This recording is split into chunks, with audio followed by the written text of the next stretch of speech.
What's up, everybody? Alex and Mike from Auction of Champions with the Auction of Champions Sports Card Academy. What's going on, Mike? Not a whole lot. How you doing? Good. We got an important episode today. Grading your cards. What to look for, all the different things that the graders look for, what cards to maybe submit, if it's worth it, if it's not. We'll get into it all, and then in a future episode, we'll show you some of the cards we're going to submit. And then later on, we'll show you what we got after we submit them. So that'll be fun. Okay, so Mike has a lot of experience. You send a bunch of cards into PSA a lot to grade. So a lot of experience with this. How much time does it take you to prepare a submission, say for 50 cards? For 50 cards, I'm spending probably overall only like 2 to 3 minutes a card, but that starts adding up a lot. So that's a couple hours putting together the submission, making sure it's all right. And I have 1,300 cards sitting at PSA right now, so put a lot of time into getting that done, but it pays off. Yes, so PSA is backed up. How far are they backed up right now? For the bulk submission, they're about 6 months out. 6 months, people. It is worth it to get your cards graded. 6 months, a lot of times it is worth the time, even though it takes that long. You can pay for expedited service if you have a higher end card. It could definitely be worth it. If you're looking to sell something before, the Super Bowl, you might not get that done if you're on a regular submission. Exactly. Okay, so let's get into it here. What do graders look for? There are 4 key things. Let's hear them. The 4 key things are centering, edges, surface, and corners. And those are the 4 things that you can look for to kind of prep it before it gets graded. You send it in to make sure that it's worth grading in the first place. Okay, so we have an example card here. Let's show you the card that I found a picture of. We got the 52 Mantle, one of the most popular cards in all of the world. Whether it's a PSA 1, it's worth getting graded. It doesn't matter. So you're not really looking at things on this card. You're getting this card graded no matter what. But we brought this up for an example because you could see the differences between these 2 cards, graded at 2, graded at 8.5. By the way, the 8.5 people, it's Mike, estimate on the 8.5, what price? I'm thinking about $500,000. $500,000, people. And the graded 2 is probably at least $25,000. So you have a 52 Mantle, send it in. You're getting it graded. But we wanted to show you the difference. Let's start with surface here. Okay, so as you can see, the surface, just look at the coloring. Go ahead, Mike. Yeah, I mean, there's a lot of different things that you're looking at with the color or the surface. Like you said, the coloring is going to make a big difference. You could see the brightness of the blue in the background. You could see that. You could also see kind of right at his knuckle line. There's that white line. That's probably a crease, right? And it might even just be a surface crease. It might be the sort of thing that you only hit at just the right light, but that's going to bring you down a few grades. If you send in something like that. Okay, so creasing is under surface. Exactly. Okay. Creasing will be under surface. And then with that is one of the things that you can't see too much when it's under the case are, if there's indentations, if you got a thumbprint in it, if you get, that sort of thing. I pulled out, surface can be really easy to look for if you know what you're looking for, especially when you get one of the new glossy cards. I just pulled a Bowman Chrome. This is going to be nice because unlike the old paper cards like that Mantle, you could hold it up to the light and you can look for different shine, and you can kind of see where the light will bounce off of it in a little bit the wrong way. Right? Mm-hmm. That's going to be one of those minor surface points. Like I said, you're opening the pack and you put your thumb into it a little too hard. You just got dinged on the surface for something like that. That could cost you thousands of dollars. And very important, I see it all the time, when people are putting a card into a top loader, you need to be careful. Do not, I got a card here. Do not push it down, because look, right there, this is a worthless card, but you're denting the card. You want to tap it down in the top loader, make sure you're not causing any damage yourself, costing yourself some money. I just bought my daughter's box of junk wax, like 1990 Fleer, just so we could practice holding a card the right way. So Very important. important To worry about that stuff. Yes, very important to teach kids young on Exactly. cards like that, because if they really get into it when they're older, you want to make sure you are handling your cards correctly. It's very, very important. Exactly. Okay, so anything else on surface besides what you have mentioned so far? What about maybe the spotting up here around this area? Can you kind of see little white dots? Exactly. This is like, for example, 86 Topps football, right? With the Jerry Rice rookie that we talked about last time. A lot of times you'll get a little print mark on it. Those white circles of the printer didn't hit it quite right. Those are the sorts of things that are going to show up on surface. And so we're talking a lot about how to take care of your cards, but PSA even just had an article out this week. Not every pack fresh card is a PSA 10, right? There's stuff before it even gets put in the pack in the first place, which might prevent it from doing that. And depending on what set, there's going to be a lot of things that you just got to look for in the nature of that set. And so like, yeah, if there's little print dart marks, if the border kind of has a wiggle to it that shouldn't be there, those are the sorts of things that totally out of your control, but that's going to hurt you when you send it in. Right. Even the older cards that had the gum in the pack, that's going to hurt you. That gum sitting on that card for that long, that's going to hurt your surface right there automatically. You have no chance. Exactly. You might even get the modifier after the number grade. It might be the ST for stains. You see that whether it's the gum, even on some of the packs where the wax seal was on the back. You see this a lot in the old 86 Fleer basketball, right? Those stickers will have the stain on the back because that was right against the seal. Just the nature of it. We'll get into another episode. That's a great idea right there with all the different letterings and abbreviations when it comes to grading. That's like a whole episode in and of itself. We will certainly do that. That's actually a great idea. Excellent. Okay, so anything else on surface that you think needs mentioning? Make sure to look at the back, right? Yeah, it's not just the front surface. Back surface matters too. Exactly. And I think a lot of people forget to give the back some time to look at when they're going through it. And you might have the most beautiful looking card from the front, but you can lose a point on the back too. Yep. Okay, so let's go on to the next thing, which would be edges. The edges on this card on the 2 are actually not that bad. You can definitely see, we'll get into corners after, but the edges are not terrible on this 2, which is why I think it's a 2. Exactly. So one of the things, again, kind of depending on what area you're looking at it, the edging might have different issues. With a card like this 52 Topps, right? You got the white borders, and those are a lot easier to keep clean. But then you find something like the 71 Topps, and those have black borders, and every minor blemish shows up on those black borders. You'll also see, depending on the print quality, right? With the older cards like this, you'll actually start to see some fraying of the older paper. And it's less than $10, but I have a jeweler's loop that I found online, right? And I look at it with the jeweler's loop, and you'll see little kind of hairs of paper sticking off the side. Those are the things that you'll find in an older card that, again, if you're pulling, a modern pack, the way that the paper is formed, you're not going to see that. But that's one of the things that you're looking for as you're going along the edges. And so you're either going to have some chipping off the edges of, like, again, when you're pushing it into the top loader, when you're pushing it down into the penny sleeve, it might kind of hit the edges of that penny sleeve just a little bit much and kind of tear off some of the paper fractions, that you can't see with the naked eye. That's the sort of thing. That's the difference between a 9 and a 10. Right. That loop that Mike mentioned, the jeweler's loop, where they look at jewelry, great tool if you're looking to grade cards, especially if you're serious about it. It is a great tool because that could mean, you could see something that you can't see with the naked eye, that maybe you're looking at a card that's an older card that's a 9, but it's really a 7.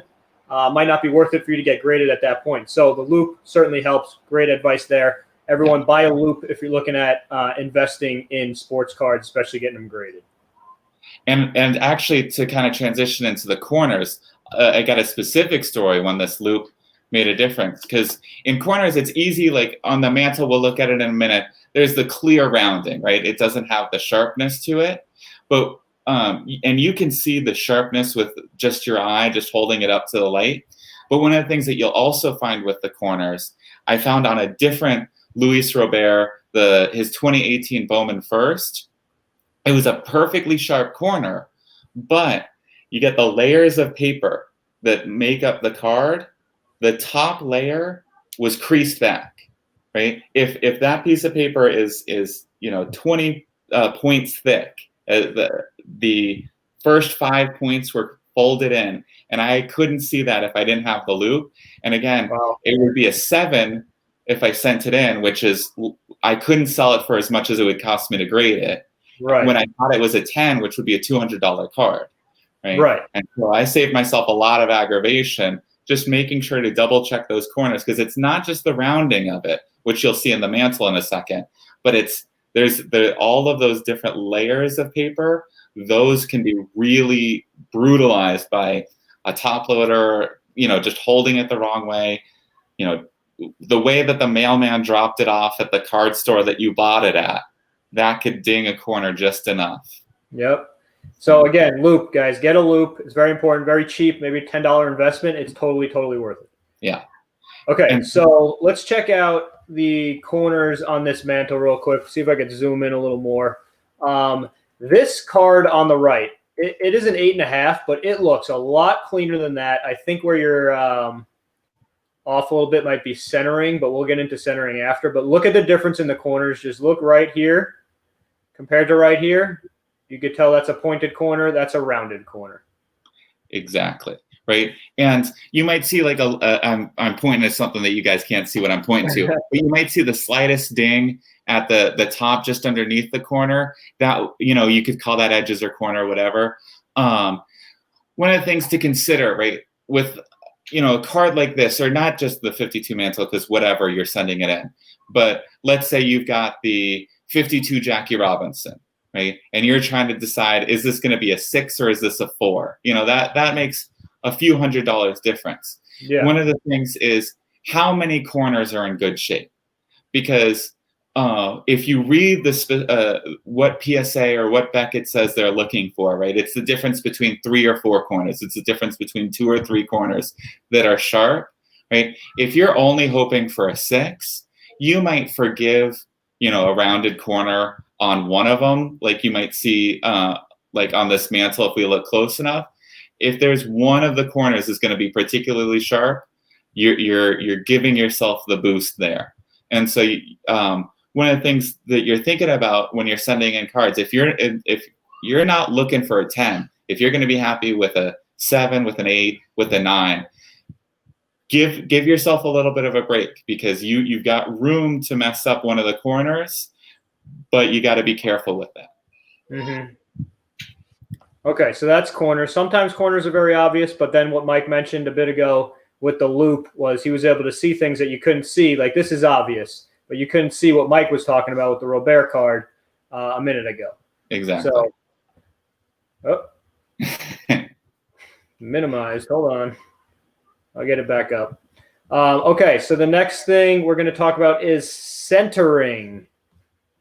Centering is centering's the one that I throw my hands up in the air sometimes. There are apps that you can get on your phone that help you see it a little bit better. There's, one of the examples that I've used for like 2019 Prism when I've looked at those, because it's a notoriously off-center set, right? You find one that does get a 10, right? And you compare all of the raw cards that you have to see, like, is this as centered as that? Right? With the 19 Prism, they have these little tiny part of the design, these little dots on the sides, and you could count how many dots there are on each of the sides to help you get it. But those are only the cards that have a border. Right? You look at Stadium Club's the best example of those full bleed cards, where it's all picture the whole way through. Mm-hmm. And I don't know what to do with full bleed cards. It's hard, people. It is hard. Figuring it out is difficult. If you have a card that is worth grading no matter what, like this mantle, just get it graded. But do your research. Go online. Look at the forums. Whatever you have to do to, do your research. Figure it out if it's worth it, if it's not. But research. Let's look at the centering on the mantles, which I actually think is why this card got a 2. On the left here, the centering looks pretty close. That's it. That's maybe a $15,000 difference. There's just the nicer centering on this too, rather than a 1. Yeah. It actually looks a little bit better than the 8.5. Because if you look at the bottom right compared to the top left of the 8.5, you could see the difference there. And that's probably why this card is only worth $500,000 rather than millions and millions of dollars. Yeah. And that's the thing, right? You've got to make sure that you're looking top and bottom, left and right. With the older cards, the way the printing was done, the back might be completely off center where the front looks perfect. And so those are some of the things to look at. It's really nice on this card. You have the crisp, clear border that you can see kind of what it should look like. And so that will help you gauge a little bit more. But yeah, and it's really hard to tell the difference between 55-45 off center and 65-35 off center, and that's a number grade difference. Yes, it is definitely tough. So those are the 4 things that grading companies look for. You want to make sure you don't just leave one out. Look at all of them. Make sure you got the right thing. And you can tell companies if you can send it in and say only grade this if it's a 10. So if you're not positive, you think it might be, send it in. Only grade it if it's a 10. They'll probably charge you what? I mean, they got to charge you something, but yeah, the same price whether they put it in a slab or not. Really? Okay. Yeah. But I mean, still worth it for them to tell you. I mean, I don't know. What are you doing if you're sending in a card that you only want graded if it's a 10, but they say it's not? Will they tell you what it would have graded? They'll put it and they'll say that it just didn't meet the minimum requirement. And so if you're sending in something like the Jordan rookie, right, where you just need it to be proved authentic, you like to see that it's they didn't say the questionable authenticity or anything like that. They said it just doesn't reach that minimum requirement. So you can get something out of, get a little bit of good feedback that way. But so why would you not get that card slabbed at that point? If it's going to get the 1 or the 2, a 1 might not look pretty. If you're going to keep it in your collection and you just want to prove that it's authentic, that might be, something nice to have, that sticker on your own top loader coming back. But like that 86 Fleer, you're probably going to send it in. And so it's kind of just, if you're going to resell it, you probably want it in a slab no matter what. But it's what you need for your own personal collection, I guess. Right. It also, I mean, the encapsulation, the slab, what we're talking about, the slab is that case that it comes in, everybody. The case that these cards come in, it's called encapsulation. It's called a slab. It's referred to either one. Exactly. But it also protects your card. So, yes. Okay. So now I'm going to submit cards. How do I put my order together? There's a bunch of different things you need to do along with the submission sheet for PSA, but how do they want you to put your cards, how to pack your cards so they are ready for submission? So just putting it into the right case is a big enough deal. Now, they're bending the rules a little bit because these Card Saver ones are almost impossible to find right now. And so they're accepting a normal top loader, but they still encourage you, if you can, make sure to find these Card Saver ones and put them in there. So you get a penny sleeve. You put it into the penny sleeve. Now, if you want to be super careful, what a lot of people will do is they'll cut the corners of the penny sleeve to make it that much safer to put the card in without dinging the corners at all. Just a little bit wider of an entry for that. You put it in the penny sleeve. Now, again, if you're convinced that you've got a 10 and you really want to be careful of it, you can get these tabs. In my spare time, I'm an English teacher, so I've got a lot of these. In your spare time.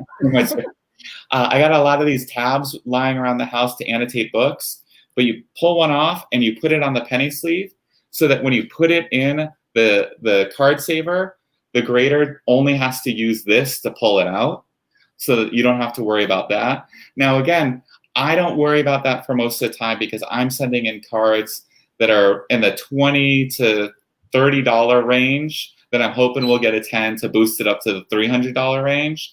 And so it's not a huge investment on my part. Now, if I'm sending in a card that I just pulled it's a $3,000 card ungraded, I'm hoping it's a $15,000 card graded, I might go through these extra steps You to might. be extra careful.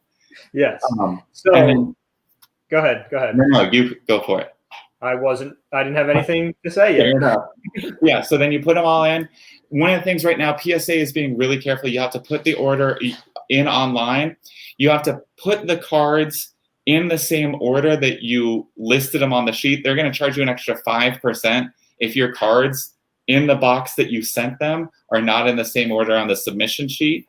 That's something that you don't want to learn the hard way. You got to read through all the fine print for some of the stuff like that. Mm-hmm. And then you just got to be patient. You got to wait the 6 months or so to get your bulk order back. So if you're going to make them do extra work by not putting it in order, they're going to charge you for that. That's just going to add to the cost of your card. So follow the rules, do it the right way, do it the easy way, protect your cards the best you can. They like them in those submission sleeves. You can get those at your local card shop if they have them. Like Mike said, most people are out of stock right now. They're very hard to find. I remember we just tried to buy some a couple weeks ago, completely out of stock. So if you can find them, find them. If somebody sends you a card in them, save them. Don't throw any away. Save them because you're going to need them. Okay, finally. Again, I think getting into basically doing it in one of our submissions, maybe like some cards, we'll go through like 10 cards or something, do that as a separate show. I think that'll be a great show for everybody to watch that. But what grading company should I use? Now there's, I guess, 3 major companies. There's PSA, there's Beckett, and then there's SGC, which is definitely under PSA and Beckett in most people's opinion. I've talked to a couple of people lately that say SGC is much better than those. Maybe they are tougher grader, but you also have to look at what sells better. And each of them have a little bit of a niche. PSA will always be the gold standard. PSA has become kind of the name in the industry, except you're starting to see some instances. For Gem Mint, PSA is the 10. Beckett is a 9.5 Gem Mint. And so if you think your card is even better than that, you can get the 10 or even the black label pristine from Beckett, and that's going to sell for incredibly more. The same thing kind of applies to SGC now. They have the gold label 10. What we saw recently, the Jordan 10 rookie will sell for around 80,000 to 100,000. The first ever gold label 10 came out, and that sold for 460,000. Wow! So it's basically like an 11. It's an 11. Exactly. If you can get a PSA 11, that's what you're going to see in the black label or the gold label. And so if you think you're going to do a little bit better, that's where to go. Everything else, I would say, goes to PSA. The only other exception would be pre-war vintage. Some of the classic collectors think that SGC is a better gauge on the pre-war vintage or like the tobacco era cards.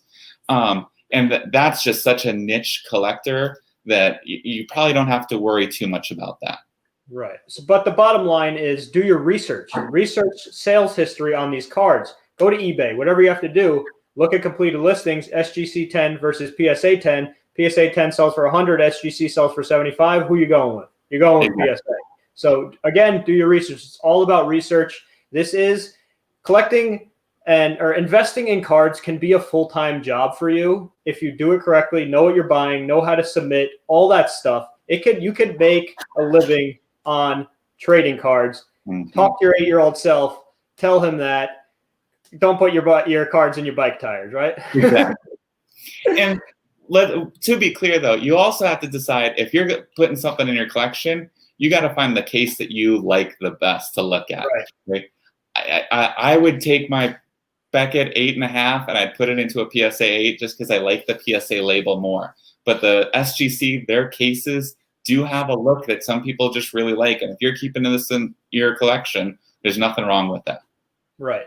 So what Beckett also does sometimes is Beckett will break down the grade of the edges, cornering, centering, and surface for you, which I think is cool. Yeah. See exactly what it is. But again, research what sells better, PSA, Beckett, SGC. Again, research. Exactly. So hopefully you guys enjoyed the show. Give us a thumbs up if you like this topic, if you like us, if you like Auction of Champions.